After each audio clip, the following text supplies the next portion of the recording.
We started Anki while we were still in grad school at Carnegie Mellon. We were all studying robotics, AI, machine learning, all these technologies. And then we would just work the whole day on what became our first product. We started with Overdrive. All robots in movies I can think of have a very interesting, well-defined personality. That's why we connect with them, and that's why we love them. We've had this promise in science fiction of all the robots that could exist. In reality, what we have are robots that have been used for industrial, military, space, and research applications, but very rarely have these technologies reached consumers. There's been very few applications where a robot has really felt like a character that connects with humans around it. For that, you really need artificial intelligence and robotics. That's been the missing key. We had developed enough of the technology and underlying infrastructure to really bring a character to life in the real world. It brings together all of these backgrounds and areas of expertise that have never coexisted in one company. Mechanical engineering, robotics, AI, computer vision to world-class animators, sound engineers, game designers. And that's where Cozmo comes in.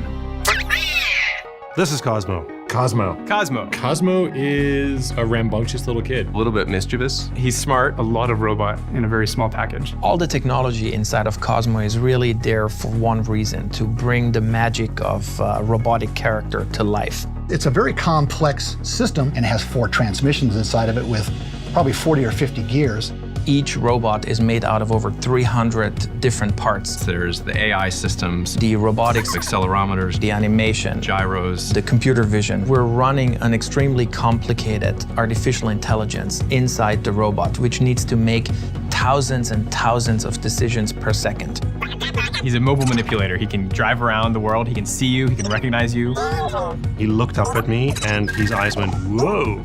And I was like, whoa, he just recognized me. It gives you goosebumps because you realize that this is a little character who actually understands who you are and what role you play in his world.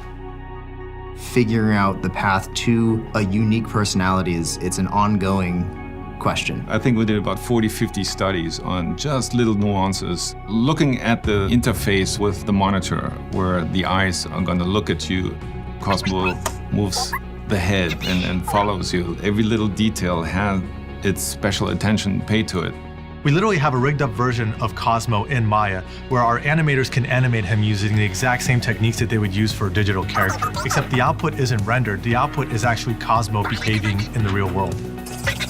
We've been looking for ways to make it either feel more organic, more imperfect, so that it feels more animated.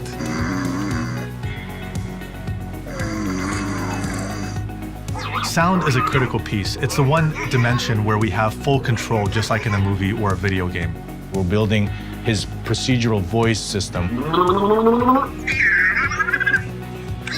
We're doing all these things so that as you interact with Cozmo, he becomes his own thing.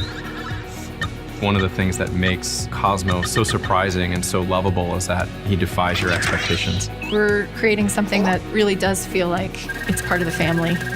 Those are the moments we usually don't share with machines or robots until now. Cozmo is a pioneer for the ability to create characters and tell stories in the real world.